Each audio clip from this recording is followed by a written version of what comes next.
Hi, നമ്മൾ പുതിയ ചാപ്റ്ററിലേക്ക് പോവുകയാണ്. നമ്മുടെ മൊഡ്യൂൾ 2 ലീനിയർ ട്രാൻസ്ഫോർമേഷൻ. അപ്പോൾ ലീനിയർ ട്രാൻസ്ഫോർമേഷൻ എന്താണെന്ന് വെച്ച് കഴിഞ്ഞാൽ സിമ്പിളായിട്ട് പറഞ്ഞു കഴിഞ്ഞാൽ ഇതൊരു മാപ്പിംഗ് ആണ്. അതായത് ട്രാൻസ്ഫോർമേഷൻ വെച്ച് കഴിഞ്ഞാൽ സിമ്പിളായിട്ട് പറഞ്ഞാൽ നമ്മുടെ ഫംഗ്ഷൻ പോലൊരു കൺസെപ്റ്റാണ്. നമ്മൾ ഓൾറെഡി വെക്ടർ സ്പേസിനെ പറ്റി പഠിച്ചിട്ടുണ്ട്. ഇപ്പം വി എന്ന് പറയുന്നത് ഒരു വെക്ടർ സ്പേസ് ആണ് ഓവർ ദി ഫീൽഡ് ഏത് എഫ്. അപ്പോൾ എന്താണെന്ന് നിങ്ങൾക്കറിയാം.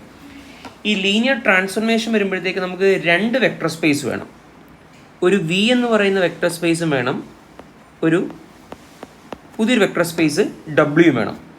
ഇമ്പോർട്ടൻ്റ് ആയിട്ടുള്ള കാര്യം, രണ്ടും ഓവർ ദ ഫീൽഡ് എന്തായിരിക്കണം, സെയിം ആയിരിക്കണം. അതാണ് ഞാൻ രണ്ടിടത്തും എഫിനിട്ട്. ഓക്കെ, ഇവിടെ നിന്ന് ഇങ്ങോട്ടേക്കുള്ള മാപ്പിംഗ് ആണ്. ഓക്കെ, ആ മാപ്പിങ്ങിന് നമ്മൾ സാധാരണ ഫംഗ്ഷൻ നമ്മൾ എഫ് ജി എന്നൊക്കെ എഴുതുന്നതിന് പോലെ ഇവിടെ ലീനിയർ ട്രാൻസ്ഫോർമേഷൻ നമ്മൾ ഉപയോഗിക്കുന്നത് ടി എന്ന് പറയുന്ന ലെറ്ററാണ് ഉപയോഗിക്കുന്നത്. കോമൺ ആയിട്ട് നമ്മളതായിരിക്കും ഉപയോഗിക്കുന്നത്. അപ്പം വി ഡബ്ല്യു എന്ന് പറയുന്നത് നമ്മൾ ഡെഫിനേഷൻ നോക്കുള്ളൂ. വി ഡബ്ല്യു എന്ന് പറയുന്ന രണ്ട് വെക്ടർ സ്പേസ് ആണ് over the same field F.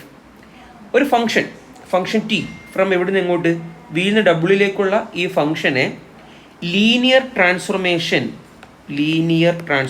ഷോർട്ടായിട്ട് LT, linear transformation from V to W എന്ന് വിളിക്കണമെന്നുണ്ടെങ്കിൽ അത് രണ്ട് കണ്ടീഷൻസ് സാറ്റിസ്ഫൈ ആണ്.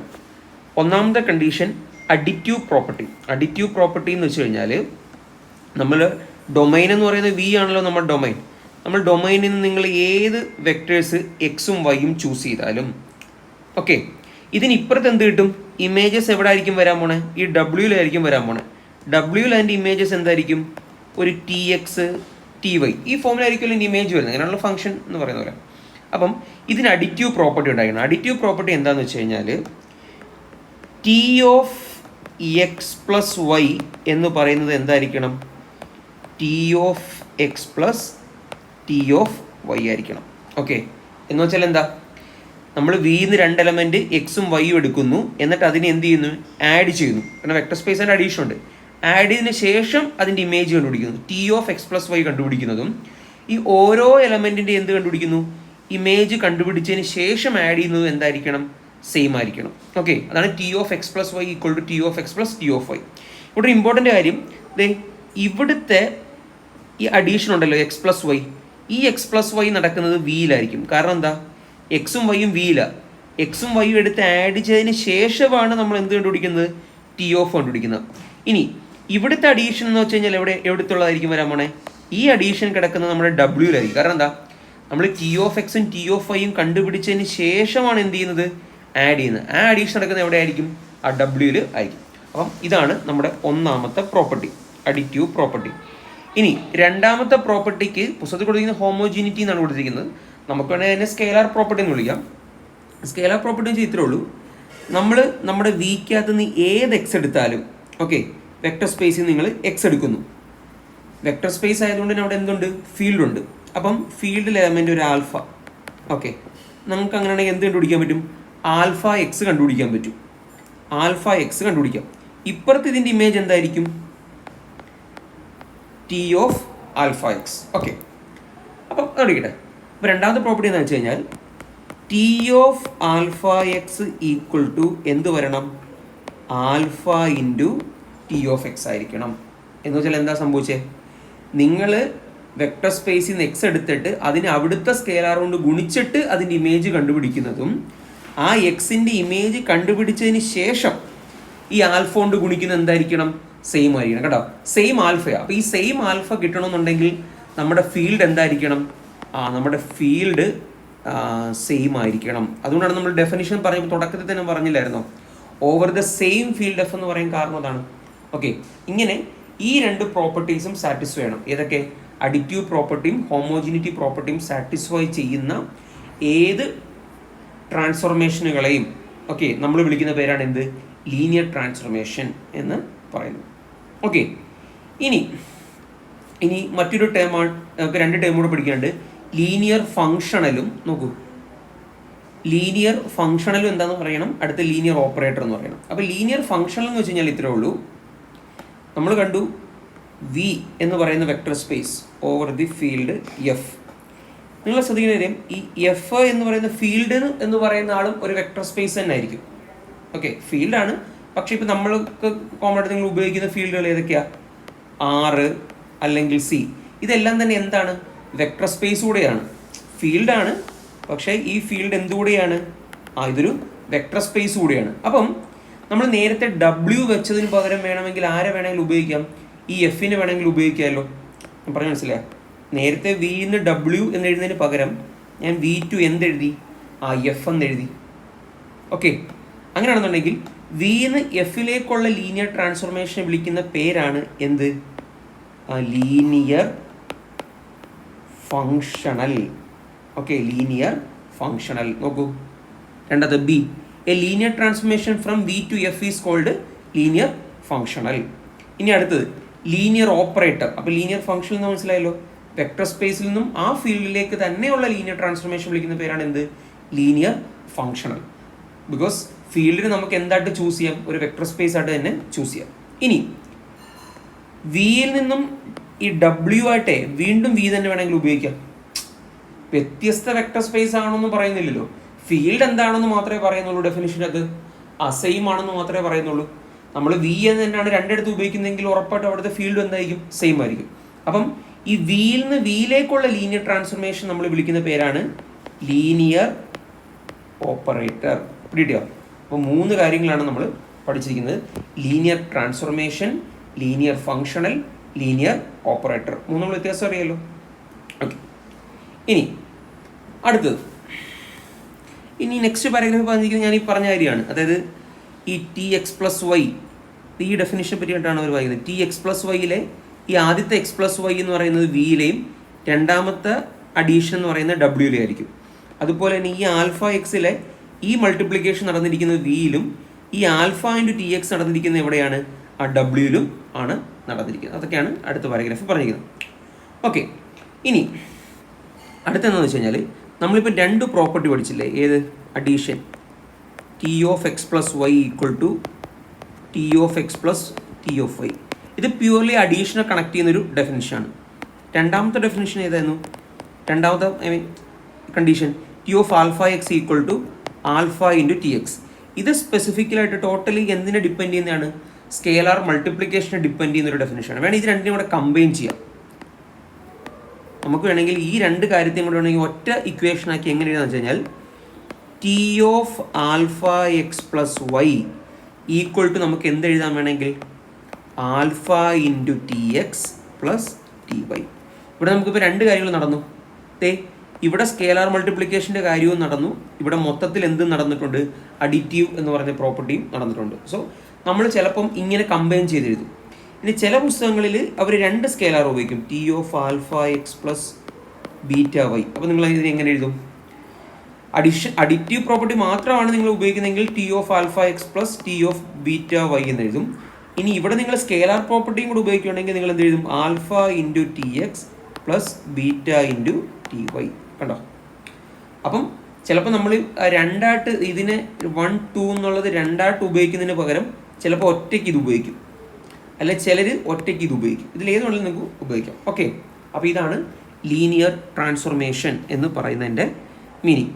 ഓക്കെ, അപ്പോൾ സാറിന് നമ്മൾ ഫംഗ്ഷനൊക്കെ എഴുതുന്നതിൽ പോലെ T(x) എന്ന് എഴുതുന്നില്ല. നമ്മൾ സാറിന് ഫംഗ്ഷനെ നമ്മൾ എഴുതുന്ന f(x) എന്നല്ലേ. അപ്പോൾ എന്ന് പറയുകയാണെങ്കിൽ പിന്നെ T(x) എഴുതില്ല. നമ്മൾ പൊതുവെ എന്ത് എഴുതുള്ളൂ? Tx. ഈ ബ്രാക്കറ്റ് പൊതുവെ നമ്മളങ്ങനെ ഉപയോഗിക്കാറില്ല. ഓക്കെ, അപ്പോൾ ഇതാണ് ഫസ്റ്റ് കാര്യം. ഇനി നമുക്ക് അടുത്ത് നോക്കാം.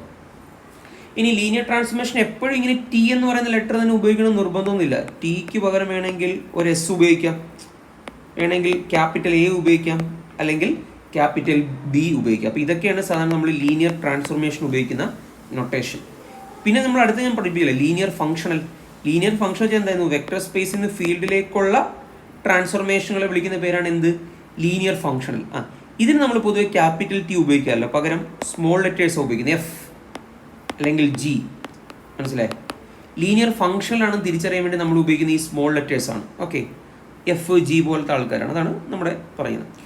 ഇനി ഈ ലീനിയർ ട്രാൻസ്ഫോർമേഷന് മറ്റു ചില പേരുകളാണ് പറഞ്ഞിരിക്കുന്നത്. ലീനിയർ മാപ്പ് എന്ന് വിളിക്കും, ചിലർ ലീനിയർ, അങ്ങനെ ലീനിയർ മാപ്പിംഗ്, അങ്ങനെ പല പേരുകളുണ്ട്. അല്ലെ ഹോമോമോർഫിസം എന്ന് വിളിക്കുന്നവരുണ്ട്. ലീനിയർ ഓപ്പറേറ്ററിനെ ചിലർ എൻഡോമോർഫിസം എന്ന് വിളിക്കുന്നത്. എനിവേ, അപ്പോൾ ഇതൊക്കെ പല പേരുകളാണ്. എന്നാൽ നമ്മുടെ പുസ്തകത്തിൽ നമ്മൾ കൂടുതൽ ഉപയോഗിക്കുന്നത് ലീനിയർ ട്രാൻസ്ഫോർമേഷൻ എന്ന് പറയുന്ന പേര് തന്നെയാണ് നമ്മൾ ഉപയോഗിക്കുന്നത്. ഇനി നിങ്ങൾ എക്സാമ്പിൾ 2.2 നോക്കുക. എക്സാമ്പിൾ 2.2 എന്ന് വെച്ച് കഴിഞ്ഞാൽ ആദ്യത്തത് നമ്മുടെ സീറോ മാപ്പിംഗ്. അപ്പോൾ എന്താണെന്ന് വെച്ച് കഴിഞ്ഞാൽ ഇപ്പോൾ എക്സാമ്പിൾ അല്ലേ, ഇപ്പം വി ഒരു വെക്റ്റർ സ്പേസ്, ഡബ്ല്യു മറ്റൊരു വെക്റ്റർ സ്പേസ്. നമ്മൾ വെക്റ്റർ സ്പേസ് ആയതുകൊണ്ട് ഇവിടെ വെക്റ്റർ സ്പേസ് ആയതുകൊണ്ട് ഇവിടെ ഉറപ്പായിട്ട് ഏത് എലമെൻ്റ് ഉണ്ടായിരിക്കും? നമ്മുടെ സീറോ എലമെൻറ്റ് ഉണ്ടായിരിക്കും. അത് ഷുവർ ആണല്ലോ. നമ്മളൊരു മാപ്പിംഗ് ഡിഫൈൻ ചെയ്യാൻ പോകണം. മാപ്പിംഗ് എന്ന് വെച്ചാൽ സീറോ മാപ്പിംഗാണ്. സീറോ മാപ്പിംഗാണ്. പുസ്തകത്തിലില്ല, എന്നാലും ഞാൻ വേണമെങ്കിൽ ഒരു മുകളിൽ ഒരു ബാർ കൂടെ കൊടുക്കാം. വേറെ ഒന്നുമില്ല, ഇത് വെക്റ്റർ എന്നുള്ളതല്ല, ഫംഗ്ഷൻ തിരിച്ചറിയാൻ വേണ്ടിയിട്ടാണ്. സീറോ മാപ്പിംഗ് എന്താ ചെയ്യുന്നത് വെച്ച് കഴിഞ്ഞാൽ വെക്റ്റർ സ്പേസുള്ള എല്ലാ എലമെൻറ്റുകളെയും എങ്ങോട്ട് മാപ്പ് ചെയ്യും? സീറോ എലമെൻറ്റിലേക്ക് മാപ്പ് ചെയ്യത്തുള്ളൂ. ഇപ്പോൾ ഫോർ എക്സാമ്പിൾ ഇങ്ങനെ സീറോ ഓഫ് വി എന്ന് വെച്ചാൽ വെക്റ്റർ സ്പേസ് എലമെൻറ്റ് എന്ത് വരും? സീറോ. ഈ ലെഫ്റ്റിൽ കിടക്കുന്ന സീറോ എന്താ? ഓപ്പറേറ്റർ എന്ന അർത്ഥത്തിലാണ്. ഈ റൈറ്റിൽ കിടക്കുന്ന സീറോ എന്താണ്? സീറോ എലമെൻറ്റാണ്. എവിടുത്തെ? ഡബ്ല്യു എന്ന് പറയുന്ന വെക്റ്റർ സ്പേസിലെ സീറോ എലമെൻ്റ് ആണ്. അപ്പോൾ ഇതാണ് സീറോ മാപ്പിംഗ് എന്ന് പറയുന്നത്. അങ്ങനെയാണെങ്കിൽ സീറോ മാപ്പിംഗ് എന്ന് പറയുന്ന ഒരു ലീനിയർ ട്രാൻസ്ഫോർമേഷൻ. കാരണം എന്താ? നമ്മൾ വിക്കകത്ത് നിന്ന് രണ്ട് എലമെൻറ്റുകൾ എടുത്തു. അപ്പോൾ ഇവർ ഉപയോഗിക്കുന്ന എക്സും വൈയും ആണ്, നോക്കട്ടെ. ഇവർ എക്സും വൈ. അപ്പം നമ്മൾ വെക്റ്റർ സ്പേസിൽ നിന്ന് രണ്ട് എലമെൻറ്റ് എടുത്തു, എക്സും വൈയും. എങ്കിൽ എക്സ് പ്ലസ് വൈ എന്ന് പറയുന്ന എവിടുത്തെ എലമെൻ്റ് ആയിരിക്കും? വിയിലെ തന്നെ എലമെൻ്റ് ആണ് വെക്റ്റർ സ്പേസിൽ. അപ്പം zero of X plus Y കണ്ടുപിടിച്ചാൽ നമുക്ക് എന്ത് കിട്ടും? സീറോ. കാരണം സീറോ ഓപ്പറേറ്റർ സീറോ ഓപ്പറേറ്റർ എല്ലാ എലമെൻറ്റും എങ്ങോട്ട് മാപ്പ് ചെയ്യത്തുള്ളൂ? അല്ലെങ്കിൽ സീറോ ട്രാൻസ്ഫോർമേഷൻ എല്ലാവരും എങ്ങോട്ട് മാറ്റുള്ളൂ? സീറോയിലേക്ക് മാപ്പ് ചെയ്യത്തുള്ളൂ. ഇതിനെ വേണമെങ്കിൽ നമുക്ക് എങ്ങനെ എഴുതാം? സീറോ പ്ലസ് സീറോ എന്ന് എഴുതാമല്ലോ. ഈ സീറോയെ വേണം നമുക്ക് എങ്ങനെ എഴുതാം? Zero of X plus zero of Y എന്ന് എഴുതാം. അപ്പോൾ നോക്കി, ഇപ്പോൾ നമുക്ക് എന്ത് കിട്ടി? Zero of X plus Y equal to zero of X plus zero of Y. ഒന്നാമത്തെ പ്രോപ്പർട്ടി സാറ്റിസ്ഫൈ ചെയ്തു. ഇനി രണ്ടാമത്തെ property zero of alpha X എന്തായിരിക്കും? സീറോ. ഈ സീറോയെ വേണമെങ്കിൽ നമുക്ക് ആൽഫ ഇൻറ്റു സീറോ എന്ന് വിളിക്കാമല്ലോ. ഇതിനെ വേണമെങ്കിൽ നമുക്ക് സീറോ ഓഫ് എക്സ്, സീറോയ്ക്ക് വരാം. ഇപ്പോൾ നമുക്ക് എന്ത് കിട്ടി? Zero of alpha X equal to alpha into zero of X എന്ന് കിട്ടി. അപ്പോൾ നോക്കി, സീറോ ഓപ്പറേറ്റർ എന്ന് പറയുന്നത് നമ്മുടെ ലീനിയർ ട്രാൻസ്ഫോർമേഷൻ രണ്ട് പ്രോപ്പർട്ടികളും സാറ്റിസ്ഫൈ ചെയ്യുന്നുണ്ട്. അഡിറ്റീവ് പ്രോപ്പർട്ടിയും ഹോമോജീനിയസ് പ്രോപ്പർട്ടിയും സാറ്റിസ്ഫൈ ഉണ്ട്. ഹോമോജീനിറ്റി എന്ന് പറയുന്ന സ്കേലാർ പ്രോപ്പർട്ടിയും സാറ്റിസ്ഫൈ ഉണ്ട്. ഇനി രണ്ടാമത്തെ എക്സാമ്പിൾ അവർ കൊടുത്തിരിക്കുന്നത് ഐഡൻറ്റിറ്റി ആയിരിക്കും. ഐഡൻറ്റിറ്റി, അതായത് ഐഡൻറ്റിറ്റി എന്ന് വെച്ച് കഴിഞ്ഞാൽ വിന്ന് വിയിലേക്കുള്ള മാപ്പിംഗ്. അപ്പോൾ എങ്ങനെയായിരിക്കും മാപ്പ് ചെയ്യുന്നത്? I of X equal to X. ഇങ്ങനെയാണ് മാപ്പിംഗ് ഡിഫൈൻ ചെയ്യിക്കുന്നത്. ഒരു എലമെൻറ്റ് അതിലേക്ക് തന്നെ മാപ്പ് ചെയ്യുന്നു. രണ്ടിടത്തും വെക്റ്റർ സ്പേസ് സെയിം ആയതുകൊണ്ട് ഇവിടെ എക്സ് ഉണ്ടെങ്കിൽ അപ്പുറത്തും എക്സ് ഉണ്ടായിരിക്കും. അപ്പം I of X plus Y കണ്ടുപിടിച്ചാൽ നമുക്ക് എന്ത് കിട്ടും? X plus I. കാരണം ഐഡൻറ്റിറ്റി ആണല്ലോ നമ്മുടെ മാപ്പിംഗ്. ഈ എക്സിന് നമുക്ക് എന്ത് എഴുതാം? I of X. വൈ നമുക്ക് എന്ത് എഴുതാം? I of I. കണ്ടോ? ഇനി similarly I of alpha X എന്ന് വെച്ചാൽ എന്താ? Alpha X. ഇതിന് നമുക്ക് എന്ത് എഴുതാം? Alpha into I X. അപ്പോൾ നോക്കി രണ്ടാമത്തെ പ്രോപ്പർട്ടി. അപ്പോൾ ഐഡൻറ്റിറ്റി എന്ന് പറയുന്ന ആളും ഈ രണ്ട് പ്രോപ്പർട്ടിയും സാറ്റിസ്ഫൈ ചെയ്യുന്നുണ്ട്. എങ്കിൽ ഐ എന്ന് പറയുന്നതും ഒരു ലീനിയർ ട്രാൻസ്ഫോർമേഷന് എക്സാമ്പിൾ തന്നെ ആണ്. അപ്പോൾ രണ്ട് മാപ്പിംഗ് പഠിച്ചു. ഐഡൻറ്റിറ്റി മാപ്പ് അല്ലെങ്കിൽ ഐഡൻറ്റിറ്റി ഓപ്പറേറ്റർ, വേണമെങ്കിൽ ഓപ്പറേറ്റർ എന്ന് വിളിക്കാമല്ലോ. കാരണം വിന്ന് വിയിലേക്ക് തന്നെ അതിൻ്റെ നമുക്ക് വേണമെങ്കിൽ ഓപ്പറേറ്റർ എന്ന് വിളിക്കാം. ഇനി എക്സാമ്പിൾ 2.3. എക്സാമ്പിൾ 2.3 എന്ന് വെച്ചാൽ T from V to V. T from V to V എങ്ങനെയാണ് ഡിഫൈൻ ചെയ്യുന്നത് വെച്ച് കഴിഞ്ഞാൽ T of X equal to lambda X. എന്ത് ചെയ്യുന്നു? എക്സിനെ നമ്മൾ ലാംഡ എന്ന് പറയുന്ന ഒരു സ്കേലാർ കൊണ്ട് ഗുണിക്കുന്നു. നോക്കിയേ, എങ്കിൽ ഇതും ആ property satisfy. T of X plus Y, അപ്പോൾ എന്ത് വരും? Alpha into X plus Y. ഇത് നമുക്ക് എന്ത് ചെയ്യാം? Alpha X plus alpha Y. Alpha എക്സിന് വരെ നമുക്ക് എന്ത് വിളിക്കാം? T of X. ആൽഫ വൈക്ക് വരെ നമുക്ക് എന്ത് വിളിക്കാം? T of Y. കണ്ടോ? ഇനി similarly T of alpha X by definition നമുക്ക് എന്ത് എഴുതാം? Lambda into alpha X. Lambda എന്ന് പറയുന്ന ആൽഫ എന്ന് പറയുന്ന സ്കേലാറാണ്. ഞാനതിനെ ആൽഫ ഇൻറ്റു ലാംഡ എക്സ് എന്ന് എഴുതി. This is equal to lambda എക്സിന് വരെ നമുക്കിപ്പോൾ എന്ത് എഴുതാം? T of X. അപ്പോൾ നോക്കി, രണ്ട് പ്രോപ്പർട്ടിയും കിട്ടി. അപ്പം അതുകൊണ്ട് ഇതിനെ വിളിക്കുന്ന പേരാണ് സ്കേലാർ ഓപ്പറേറ്റർ. കാരണം ടി എന്ന് വെച്ചാൽ എന്താ ചെയ്യുന്നത്? ഏത് എലമെൻറ്റിനെയും ഒരു ലാംഡ കൊണ്ട് മൾട്ടിപ്ലൈ ചെയ്യുകയാണ് ചെയ്തത്. വേണമെങ്കിൽ നമുക്ക് ഇങ്ങനെ എഴുതാം. ടി എ വേണമെങ്കിൽ ഇങ്ങനെ എഴുതാം, ലാംഡ ഐ എന്ന് വിളിക്കാം. ലാംഡ എന്ന് വിളിക്കാൻ കാരണം അറിയോ? ടി ഓഫ് എക്സ് നമ്മൾ എന്താ ചെയ്യുന്നത്? ടി ഓഫ് എക്സ് എന്ന് വെച്ച് കഴിഞ്ഞാൽ നമ്മുടെ ഡെഫിനിഷൻ പ്രകാരം ലാംഡ എക്സ്. അപ്പോൾ ഞാൻ എക്സ് എന്ന് വെറുതെ എഴുതുന്നതിന് പകരം വേണമെങ്കിൽ നമുക്ക് ഇതിന് എന്ത് എഴുതാം? ഐ ഓഫ് എക്സ് എന്ന് എഴുതാമല്ലോ. കാരണം ഐഡൻറ്റി എന്ന് വെച്ചാൽ എന്താ പറയുക, ഐ ഓഫ് എക്സ് എന്ന് പറയുന്നത് എക്സ് എന്ന് പറയുന്നത് സെയിമാണ്. ഇപ്പോൾ എന്ത് കിട്ടി? ടി ഓഫ് എക്സ് എന്ന് പറയുന്നതും ലാംഡ ഐ എക്സ് എന്ന് പറയുന്നത് എന്തായിരിക്കും? സെയിം ആയിരിക്കും for every X element of E. അതുകൊണ്ട് നമുക്ക് ടി ഈക്വൽ ടു എന്ത് വിളിക്കാം? Lambda I. ഇതൊരു ഇമ്പോർട്ടൻ്റ് കാര്യം കേട്ടോ. ഈ എഴുത്ത് നിങ്ങൾ ഓൾറെഡി കണ്ടിട്ടുണ്ടാവും. ഓക്കെ, ഐഗൺ വാല്യൂ ആ ഭാഗമൊക്കെ പഠിച്ചിട്ടുണ്ടെങ്കിൽ നിങ്ങൾക്ക് മനസ്സിലാവും. ഓക്കെ, അപ്പോൾ ഈ ഓപ്പറേറ്റർ ടി എന്ന് പറയുന്നത് ഇയാൾക്ക് വിളിക്കുന്ന പേരാണ് സ്കേലാർ ഓപ്പറേറ്റർ. അപ്പോൾ നമ്മൾ 3 എക്സാമ്പിൾ പഠിച്ചു. സീറോ മാപ്പ് അല്ലെങ്കിൽ സീറോ ഓപ്പറേറ്റർ പഠിച്ചു, ഐഡൻറ്റി മാപ്പ് അഥവാ ഐഡൻറ്റി ഓപ്പറേറ്റർ പഠിച്ചു, സ്കേലാർ ഓപ്പറേറ്റർ പഠിച്ചു. ഇനി നെക്സ്റ്റ് എക്സാമ്പിൾ എന്ന് പറയുന്നത് നമ്മുടെ പോളിനോമിയൽസ് വെക്ടർ സ്പേസ് ആണ്. നമ്മൾ പഠിച്ചിട്ടുണ്ടല്ലോ നമ്മുടെ പോളിനോമിയൽസ്. ഓക്കെ, പോളിനോമിയൽസിൽ നിന്ന് പോളിനോമിയൽസിലേക്കുള്ള മാപ്പിംഗ്. ഓക്കെ, ആ മാപ്പിങ്ങിന് അവർ കൊടുത്ത നൊട്ടേഷൻ അതിന് കൊടുക്കാം ടി. ടി ആണ്. ടി എന്താ ചെയ്യുന്നത് വെച്ച് കഴിഞ്ഞാൽ ഇവിടെ നിന്ന് ഒരു എലമെൻ്റ് എടുക്കും. ആ എലമെൻറ്റിനെ നമുക്ക് സ്മോൾ പി ഓഫ് ടി എന്ന് വിളിക്കാം, പോളിനോമിയൽ. ഓക്കെ, ടി എന്താ ചെയ്യുന്നത് വെച്ച് കഴിഞ്ഞാൽ T of P of T എന്താണെന്ന് വെച്ച് കഴിഞ്ഞാൽ ഒരു ടി കൂടെ കൊണ്ട് ഗുണിക്കും. പറഞ്ഞു മനസ്സിലായി? ഇപ്പോൾ ഇവിടെ ഒരു ഡിഗ്രിയുള്ള പോളിനോമിയലാണെങ്കിൽ ഇപ്പുറത്ത് വരുമ്പോൾ അത് 2 ഡിഗ്രിയുള്ള പോളിനോമിയലാവും. കാരണം ഒരു ടി കൂടെ എക്സ്ട്രാ കൊണ്ട് നമ്മൾ എന്ത് ചെയ്യുന്നു? ഗുണിക്കുന്നു. ഇത്രയുള്ളൂ ചെയ്യുന്നത്. ഇപ്പോൾ പി ഓഫ് ടി 1 ആണെങ്കിൽ ഇപ്പുറത്ത് വരുമ്പോൾ എന്താവും? 1 എന്നുള്ളത് ടി ആവും. ഇപ്പം പി ഓഫ് ടി എന്ന് പറയുന്നത് ഇവിടെ ടി ആണെങ്കിൽ ഇപ്പുറത്ത് വരുമ്പോൾ എന്തായി തീരും? ടി സ്ക്വയർ ആവും. അല്ലെങ്കിൽ പി ഓഫ് ടി ഇവിടെ 1 + ടി ആണെങ്കിൽ അപ്പുറത്ത് വരുമ്പോൾ ഒരു ടി കൊണ്ട് ഗുണിക്കുമ്പം ടി + ടി സ്ക്വയർ. ഇവിടെ മനസ്സിലായി? അപ്പോൾ ഈ രീതിയിലാണ് മാപ്പിംഗ്. അപ്പം ഈ ഡിഫൈൻ ചെയ്യുന്ന മാപ്പിങ്ങും എന്ത് തന്നെ ആയിരിക്കും? ഒരു ലീനിയർ ട്രാൻസ്ഫോർമേഷൻ തന്നെ ആയിരിക്കും. കാരണം എക്സാമ്പിൾ ആണെങ്കിൽ നിങ്ങൾ 2 പോളിനോമിയൽ എടുക്കുക, ഒരു പി ഓഫ് ടി എടുക്കുക, ഒരു ക്യൂ ഓഫ് ടി എടുക്കുക. രണ്ടും കൂടെ കൂട്ടുന്ന ആളും എവിടെ തന്നെ ഉണ്ടാവും? ഉറപ്പായിട്ടും വെക്ടർ സ്പേസിലുണ്ടാവും. എങ്കിൽ T of P of T plus Q of T എന്ന് വെച്ചാൽ എന്ത് വരും? T into P of T plus Q of T. T അകത്തേക്ക് ഗുണിക്കുക. അപ്പോൾ നമ്മൾ എന്ത് ചെയ്തും? T into P of T, T into Q of T. ഈ T into P of T നമ്മൾ വിളിക്കുന്ന പേരാണ് എന്ത്? T of P of T. T into Q of T നമ്മൾ വിളിക്കുന്ന പേരാണ് T into Q of T. കണ്ടോ? അപ്പോൾ അഡിറ്റീവ് പ്രോപ്പർട്ടി നമ്മൾ പ്രൂവ് ചെയ്തു. സിമിലർലി നിങ്ങൾക്ക് വളരെ ഈസി ആയിട്ട് എന്ത് പ്രോപ്പർട്ടിയും വെരിഫൈ ചെയ്യാൻ പറ്റും?